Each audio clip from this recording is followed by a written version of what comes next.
তো দুনিয়াতে মরে লাশ হয়ে যেত মুহূর্তের মধ্যে। সুবহানাল্লাহ। তার মানে হযরত ইসরাইল যখন নিজের হাতে নিজের রূহ কবজ করবেন, একটা বিকট আওয়াজ হবে। এবার কি হবে ভাই? দুনিয়ার জমিনে কোনো মানুষও বেঁচে নেই, কোনো জিন বেঁচে নেই, কোনো ফারিস্তা বেঁচে নেই, নবী রাসূলও বেঁচে নেই, কেউ বেঁচে নেই।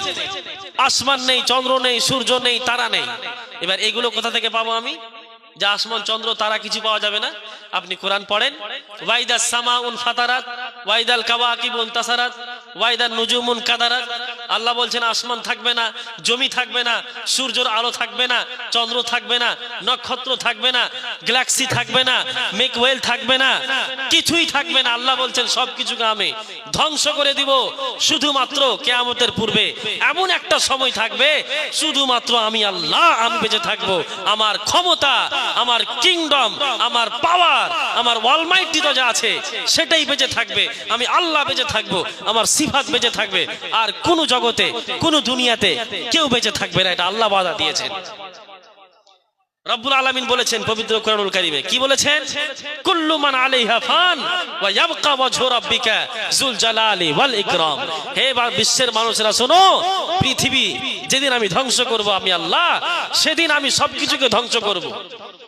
কুল্লু মান আলাইহা ফান, যা কিছু তোমরা দেখতে পাচ্ছ, আসমান জমিন, চন্দ্র সূর্য, পাহাড় পর্বত, নদী নালা, কীট পতঙ্গ, মানুষ, জিন, ফারিস্তা, নবী রাসূল, যা কিছু আপনার আয়াতের মধ্যে আসছে, আল্লাহ বলছেন কুল্লু মান আলাইহা ফান। কুল্লু মানে হচ্ছে ওয়াল, এটা আরবিক শব্দ কুল্লুন। কুল্লুন শব্দের অর্থ হচ্ছে হার, সমস্ত, ইংলিশে ওয়াল। আল্লাহ বলছেন সমস্ত জিনিস হয়ে যাবে ফানা। সূরা রহমানে আল্লাহ বলছেন নিজেই, কুল্লু মান আলাইহা ফান, যা কিছু আছে সবকিছু ফানা হয়ে যাবে। ওয়া ইয়াবকা ওয়াজহু রাব্বিকা যুল জালালি ওয়াল ইকরাম, শুধুমাত্র তোমার প্রভু, তোমার প্রতিপালক, তোমার আল্লাহ বেঁচে থাকবেন এবং তিনার ক্ষমতা, তিনার কিংডম বেঁচে থাকবে। সুবহানাল্লাহ। এবার কি হবে? শুধুমাত্র আল্লাহ থাকবে। এবার কতদিন আল্লাহ একাই থাকবেন, এই ব্যাপারে কোরআনের কোনো আয়াতও নেই, কোনো হাদিসও নেই, কোনো মুহাদ্দিসিন বলেননি, কোনো মুফাসসির বলেননি, কোনো রাইটার লেখেনি নিজের বইয়ে যে আল্লাহ সবকিছুকে ফানা করে দেওয়ার পরে তিনি একাই কতদিন থাকবেন।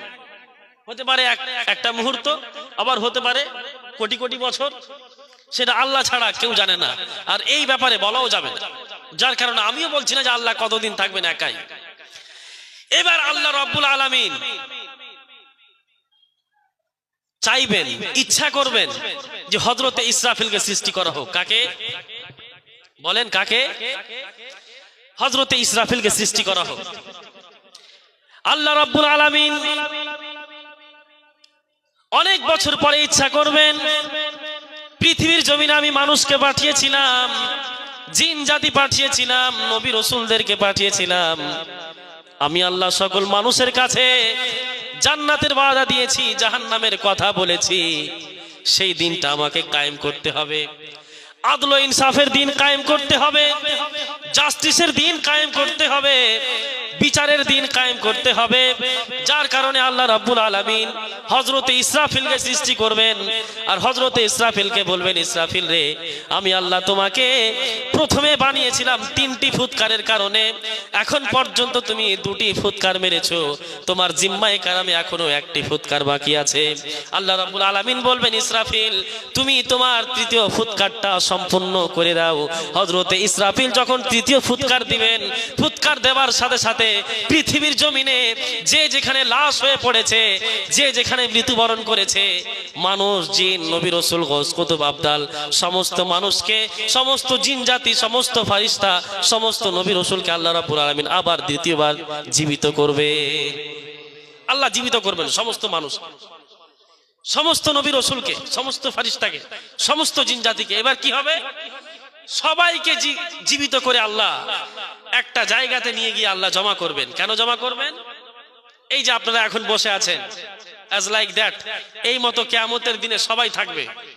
আদম থেকে নিয়ে ঈসা, ঈসা থেকে নিয়ে কিয়ামতের শেষ বাচ্চাটা পর্যন্ত, যে সব লাস্টে যেই বাচ্চাটা জন্ম নেবে কিয়ামতের পূর্বে, সেই বাচ্চাটা পর্যন্ত সমস্ত আদম গোষ্ঠীকে, সমস্ত মানবকে আল্লাহ নিজের সামনে এই মতো করে দাঁড় করবেন।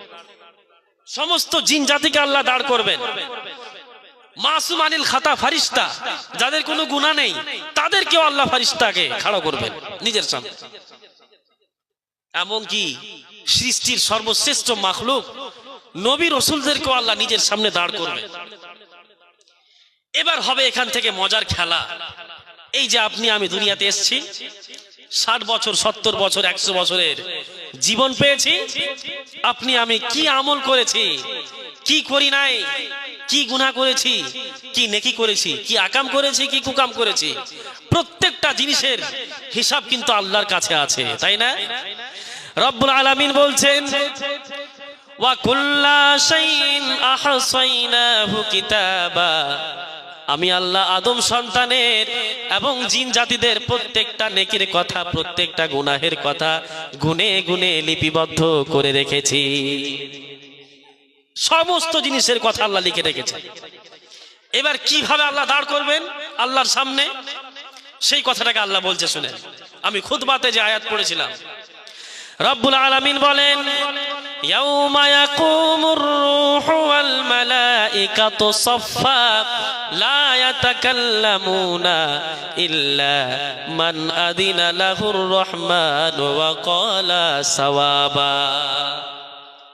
যেই মতো আমরা নামাজে দাঁড়াই, আল্লাহ রাব্বুল আলামিন বলছেন আদম থেকে নিয়ে ঈসা রুহুল্লাহ পর্যন্ত, ঈসা রুহুল্লাহ থেকে নিয়ে কিয়ামতের শেষ বাচ্চাটা পর্যন্ত সমস্ত আদম গোষ্ঠীকে আল্লাহ রাব্বুল আলামিন যেই মতো আমরা নামাজে দাঁড়াই, সাফান সাফা, সাফ সাফ হয়ে লাইন লাইন হয়ে দাঁড়াই, আল্লাহ রাব্বুল আলামিন বলছেন সেই মতো আমি কিয়ামতের দিনে আমার সামনে দাঁড় করাবো। সর্বপ্রথম থাকবে মানুষ, তারপরে থাকবেন জিন জাতি, তারপরে থাকবেন ফারিস্তারা। নবী রাসূলদের লাইন আলাদা হবে। সকল মানুষকে আল্লাহ রাব্বুল আলামিন দাঁড় করবেন। সবাই চুপচাপ থাকবে, কেউ কারো দিকে ঘুরে তাকাবে না, কেউ কারোর সাথে কথা বলবে না। কারণ সমস্ত মানুষের মুখে একটাই কথা থাকবে, ওই যে কিয়ামতের ভয়ঙ্কর দৃশ্য, যেটা কোরআনের আয়াত না পড়লে আপনি বুঝতে পারবেন না কত বড় ভয়ঙ্কর হতে পারে দিনটা। সেই দিনের ভয়ঙ্কর দৃশ্য দেখে আর আল্লাহ রাব্বুল আলামিন আপনার কৃত কর্মের হিসাব যে নেবেন, এখন এই যে একটা মাথাতে টেনশন, চিন্তা, এই চিন্তার কারণে মানুষ একে অপরের দিকে ফিরে তাকাবে না। আল্লাহর হাবিব বলছেন যেদিন কিয়ামতের পূর্বে মানুষকে উঠানো হবে হাসরের দিনের জন্য, হিসাবের জন্য, সবাই হবে উরাতুন আরিয়া, সবাই হবে উলঙ্গ অবস্থাতে, তাদের শরীরে কোনো কাপড় থাকবে না, তাদের পায়ে কোনো জুতা থাকবে না।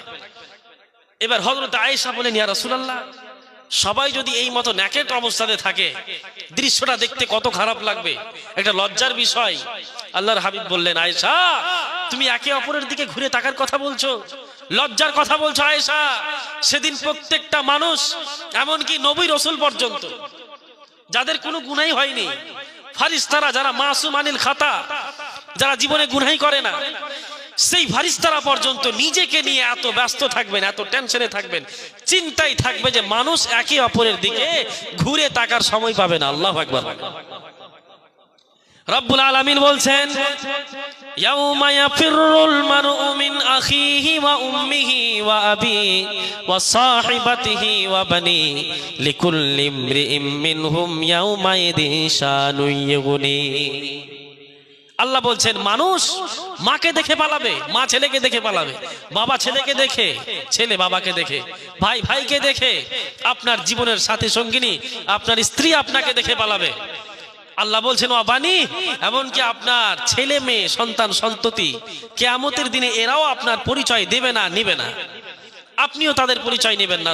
কারণ প্রত্যেকটা মানুষ চাইবে যে আল্লাহ তুমি আমার বাবাকে, তুমি আমার মাকে, আমার সন্তানকে, আমার সন্ততিকে, আমার স্ত্রীকে, আমার ধন সম্পত্তি যা ছিল পৃথিবীর জমিনে, আমার যত খানদান ছিল, আমার যত রিলেটিভ ছিল, প্রত্যেকটা মানুষকে তুমি জাহান্নামে দিয়ে আমাকে মাফ করে আমাকে জান্নাতে দিয়ে দাও। আল্লাহ এই কথাটাও কোরআনে বলেছেন, লাউ কালিমাত উফিদাত। আল্লাহ বলছেন যে আল্লাহ, মানুষ বলবে যে যদি আমি দুনিয়াতে যা সঞ্চয় করেছি প্রত্যেকটা জিনিসের বিনিময়ে আল্লাহ যদি আমাকে জান্নাত দিয়ে দেয়, তাহলে সব নিয়ে নুক আল্লাহ। মানুষ একটা মুহূর্তের জন্য এই পারওয়াটা করবে না যে আমি আমার নিজের মাকে জাহান্নামে পাঠার কথা বলছি। এমনকি প্রাণপ্রিয় মা, যার ভালোবাসাতে কোনো সন্দেহ নেই, সেই মাও কিয়ামতের দিনে বলবে আল্লাহ এই ছেলেকে জাহান্নামে পাঠিয়ে দাও আর আমাকে তুমি জান্নাত পাঠাও। প্রত্যেকটা মানুষ এত টেনশনে থাকবে। সকল মানুষ কিন্তু আল্লাহর সামনে দাঁড়িয়ে থাকবে লাইন লাইন হয়ে। এবার কি হবে? আল্লাহ রাব্বুল আলামিন কোরআনে বলছেন, আমি নিজের কথা না, আল্লাহ বলছেন ইয়াউমা ইয়াকুমুর রূহু ওয়াল মালাইকা, সমস্ত ফারিস্তা, সমস্ত মানুষ, সমস্ত জিন জাতি আল্লাহ রাব্বুল আলামিনের সামনে দাঁড়িয়ে থাকবেন। হাত্তাল মালাইকা, ফারিস্তারাও দাঁড়িয়ে থাকবেন। লা ইয়াতাকাল্লামুন, তারা কেউ কারো দিকে ঘুরে তাকাবে না। লা ইয়াতাকাল্লামুন, তারা কেউ কারো সাথে কথা বলবে না। ইল্লা মান আদিনা লাহুর রহমান, আল্লাহ রাব্বুল আলামিন যেই বান্দাকে কথা বলার আদেশ দিবেন সেই বান্দা আল্লাহর সামনে দাঁড়িয়ে কথা বলবে। এই যে আমরা দাঁড়িয়ে থাকি লাইনে যেই মতো নামাজে, সেই মতো সকল মানুষ দাঁড়িয়ে থাকবেন। আর শুধু আমি আপনি না, হাজী সাহেব বেঁচে যাবে, হাজী সাহেব বেঁচে যাবে, বলেন বাঁচবে রে ভাই, কি বলেন না কেন গো, বাঁচবে? আচ্ছা জুব্বা পড়া মৌলভী সাহেব বেঁচে যাবে, পীর সাহেব বাঁচবে, বাঁচবে বলেন? কেউ বাঁচবে না। আদম থেকে নিয়ে কিয়ামতের শেষ বাচ্চাটা পর্যন্ত দুনিয়াতে যা এসেছে নবী রাসূল পর্যন্ত বাঁচবে না। তা আপনি কি জিনিস? আল্লাহ বলছেন সূরা আরাফের মধ্যে, ওয়ালা নাসআলান্নাল মুরসালিন, আরে মানুষ তো দূরের কথা, ওয়ালা নাসআলান্নাল মুরসালিন, I will question every prophets. আল্লাহ বলছে যে আমি প্রত্যেকটা নবী রাসূলকে প্রশ্ন করব। তো নবী রাসূলকে যদি আল্লাহ প্রশ্ন করতে না ছাড়ে, আপনি কিভাবে ভাবলেন যে আপনাকে আল্লাহ বিনা কারণে জান্নাত দিয়ে দিবে? নবী রাসূলকে আল্লাহ ছাড়েননি, নবী রাসূলকে আল্লাহ ছাড়বেন না, এই কথা আল্লাহ কোরআনে বলছেন, আমি বলছি না। নবী রাসূলদের কাছ থেকে আল্লাহ হিসাব নেবেন। তো আপনি আমার তো হিসাব নিবেনই রে ভাই। এবার কি হবে? সবাই চুপচাপ লাইন লাইন হয়ে আল্লাহর সামনে দাঁড়িয়ে থাকবে। আল্লাহ রাব্বুল আলামিন একজন একজন করে মানুষকে ডাকবেন। কয়জন কয়জন করে মানুষকে? একজন করে। যেমন এক্সাম্পল, আপনাদের গ্রামে কোনো একটা মানুষের নাম যদি টুটুল থাকে, আব্দুর রহমান থাকে, আব্দুল্লাহ থাকে, সেনাবুল মুস্তাফা থাকে, আল্লাহ সেই লোকটির নাম নিয়ে ডাকবে।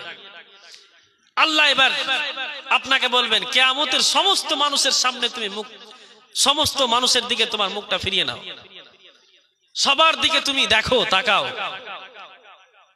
এবং তোমাকে তোমার নামে আমলের ডায়েরি দেওয়া হচ্ছে। পৃথিবীর জমিনে তুমি কি করেছো? 60 বছর 70 বছরের জীবনে, 100 বছরের জীবনে কি করেছো? আমি আল্লাহ আগেই বলেছি কোরআনে। কেন পড়নি কোরআন? আল্লাহ বলছেন কিরামান কাতিবিনা ইয়ালামুনা মা তাফআলুন। আল্লাহ বলছেন আদমের সন্তান শোনো, আমি প্রত্যেকটা আদমের সন্তানের সাথে 2 জন করে ফেরেশতা রেখে দিয়েছি। শুরু থেকে নিয়ে শেষ পর্যন্ত, মৃত্যু পর্যন্ত প্রত্যেকটা মানুষের সাথে 2 জন করে ফেরেশতা থাকে। আল্লাহ বলছেন ইয়ালামুনা মা তাফআলুন, সেই 2 জন ফেরেশতা সব রকমের বিষয়ে খবর রাখেন, যা কিছু তোমরা দুনিয়ার জমিনে করো। আপনি নেকির কাজ করলেন, ফেরেশতারা লিখতে আছে। আপনি গুনাহের কাজ করলেন, ফেরেশতারা লিখতে আছে। আপনি ভালো কিছু করলেন, সুবহানাল্লাহ পড়লেন, নেকি লিখছে। আপনি যদি কাউকে গালাগালি করলেন, গুনাহ লেখা হচ্ছে। খারাপ কাজ করলেন, গুনাহ লেখা হচ্ছে। নেকির কাজ করলেন, নেকি লেখা হচ্ছে। সম্মানিত সুধী আমার, দুনিয়ার জমিনে আপনি যা কিছু করেছেন প্রত্যেকটা জিনিসকে ফেরেশতারা আল্লাহ রাব্বুল আলামিনের হুকুম আদেশে লিখে রেখেছে। কিয়ামতের দিনে আল্লাহ রাব্বুল আলামিনের সামনে যখন আপনি দাঁড়াবেন, আল্লাহ রাব্বুল আলামিন আপনাকে নাম আমলের ডায়েরি, দুনিয়ার জমিনে যা কিছু করেছেন নাম আমলের ডায়েরিটা আল্লাহ রাব্বুল আলামিন আপনার হাতে তুলে দিবে। আল্লাহ রাব্বুল আলামিন বলছেন ইকরা কিতাবাকা কাফা বিনাফসিকাল ইয়াউমা আলাইকা হাসিবা। বান্দারে, দুনিয়ার জমিনে কি করেছো, কি না করেছো, সব কিছু এই ডায়েরির মধ্যে লিখে আছে রে বান্দা। ইকরা কিতাবাক, বান্দা তুমি তোমার নামে আমলের ডায়েরি পড়ো রে বান্দা, আর তুমি বলো যে তুমি জান্নাতি না জাহান্নামী। Decision is years. আল্লাহ বলবেন তুমি নিজেই পড়ো আর তুমি নিজেই বলো যে তুমি জান্নাতি না জাহান্নামী। দেখেন, এটা হচ্ছে আল্লাহর ন্যায় পরায়ণতা, এটা হচ্ছে আল্লাহর জাস্টিস, আল্লাহর আদল ও ইনসাফ। আল্লাহ তো জানেনই যে কোনটা লোক জান্নাতি আর কোনটা লোক জাহান্নামী। তা সত্ত্বেও আল্লাহ বলবেন যে না, আমি আল্লাহ যদি কাউকে বিনা কারণে জান্নাতে দিই, কাউকে যদি জাহান্নামে পাঠাই, মানুষ তো বলতে পারে যে আল্লাহ আমি ছিলাম জান্নাতি, আমার নেকি বেশি ছিল, তুমি আমার উপরে জুলুম করে আমাকে জাহান্নামে পাঠিয়ে দিলা। প্রশ্ন হতে পারে না? একটা মানুষ বলতে পারে তো, একটা মানুষ দুনিয়ার জমিনে কোনো নেকির কাজ করেনি, আল্লাহ সেই লোকটাকে জান্নাতে দিয়ে দিয়েছে। আর ওই বিপক্ষে একটা আলিম, হাফিজ, কারি, হাজি, গাজী, নামাজি, তাকে আল্লাহ জাহান্নামে দিয়েছে। তো মানুষের মধ্যে জাস্টিস হবে না, মানুষের মনের মধ্যে শান্তি ফিরে আসবে না। যার কারণে আল্লাহ এই মতো হিসাব নিবেন না, আল্লাহ এই মতো বলে দিবেন না যে তুমি জান্নাতি আর এই তুমি জাহান্নামী। আল্লাহ বলবেন বান্দা একদম সমস্যার সমাধান, দুইজন ফেরেশতা দিয়েছিলাম তোমার সাথে, তারা ছিল, যা বলেছো যা করেছো সব লেখা হয়েছে। ইকরা কিতাবাক, আজকে তুমি তোমার নামে আমলের ডায়েরি পড়ো আর তুমি নিজেই ডিসিশন নাও, তুমি বলো যে তুমি জান্নাতি না তুমি জাহান্নামী। সুবহানাল্লাহ। আল্লাহ দেখেন কত বড় আদিল। এবার বান্দায়ে মুমিন কিংবা বান্দায়ে কাফির যখন সেই নামে আমলের ডায়েরিটা পড়বে তখন কি হবে, আল্লাহ সেই কথাটাকে কোরআনে বলছেন।